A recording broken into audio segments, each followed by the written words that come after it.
Oh, so been working on the Burt slides a little bit more recently. I was at the park and a mate of mine was learning to do them himself, and I thought it was kind of cool. And I went back over it with him and really got it back in my head. I don't know if you've ever got over a trick where you've got it in the past and you've got it down quite well, and then you don't really train it in for a bit, and then after you've just started throwing it around a few times, you start sliding the back wheel out or flipping the board, and it's just not going. It's gone back to feeling not completely the same as it originally did. You know, like when you're first learning and it's all really sketchy. But it doesn't feel right anymore, and it just sort of feels a bit tighter. Maybe your foot's in the wrong place or anything like that. I did a few of those, got them out of the system. And then he mentioned he saw a clip of someone doing it out of a quarter or a mini or something, and doing it where you more of a layback than a Burt, because Burt you go backwards on yourself, front side. So yeah, it would have been a Burt. But he was mentioning how you grab the board, pulled it up so it's on the back two wheels, and slid it around from there. So we gave that a go, and here are my attempts at it. Hope you enjoy.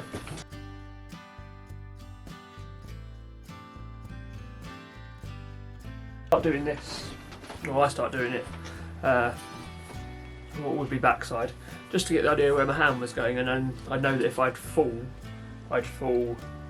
in onto the ramp onto my knees and just slide away. And if you look at the videos, you'll see a few times I sort of scuff my knee on the floor, trying to get the body position going, and running my hands like I'm crawling along the floor.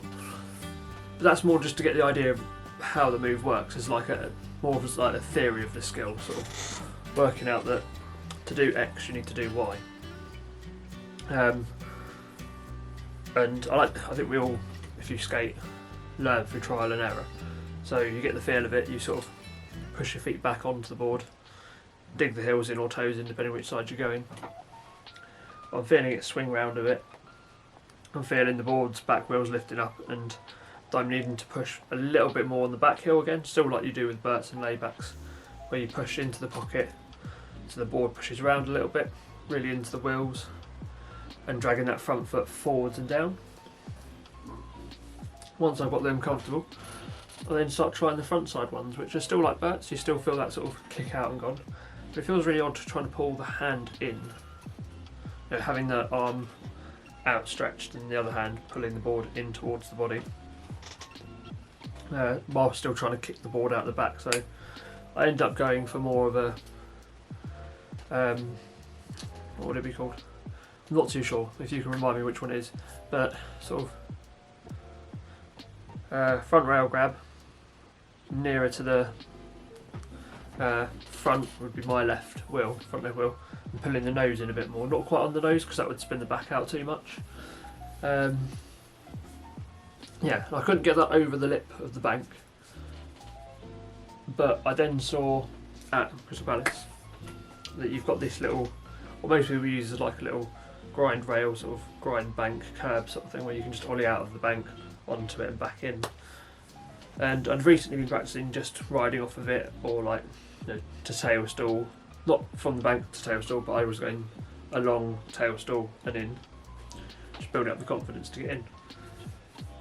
And I thought, well, as I'm lifting the boards, I've got my fingers over, I can probably spin the board out, drop it in and roll back in, or roll nose in was the original intention, just to sort of clip over the edge and back in. I found that position going from leaning back on the shoulder, pulling around to front and pulling in, to go nose wise was really awkward on the hips. So I ended up going for more of a, well, it started off as a bit of a bum shuffle down sort of thing, so pull the board round, land the bottom, then you're really trying to shift the nose in. I couldn't work out the leg change position very well, so I kept landing on the bottom and the board sliding around, or catching more of the hip to the bottom, and then having to roll it over and get it in. After a little while though, I started to piece together where the feet need to be, where my lift needs to be, and still couldn't get the nose down and into the bank nicely, but I could get the nose over the edge and then kick the back foot round again, so almost like a 360 the board, back off the ledge into the bank, and that landed, or started to land a bit more consistently. And then getting those wheels up was nice. You could feel it really oddly because the wheels that are on the ground are still trying to push out and away. But the wheels you're lifting, you can just hear them spinning, or you can sort of hear the bearings going. First few were a bit slow. You know, I've not got that consistent speed up all the time. I think there's one or two that I really get nicely. They just sort of lift on and round and just clip back in. I don't think I've got the move down perfectly. I think there's still a lot of learning room there. Again, mainly with the speed, trying to get the right drop in and get the right line to keep the board going and not lose it on the pull round as well. I felt it so many times that the board just carries on moving around whilst the board carries on going out whilst I'm trying to put it back in. So I haven't got my hand in the right place, or I haven't got my leg in the right place, and that's when you end up sitting on your bottom on the floor trying to force the board round instead of it just gliding over nicely. But I think it's nice, and I think you'd appreciate it. Let me know what you think.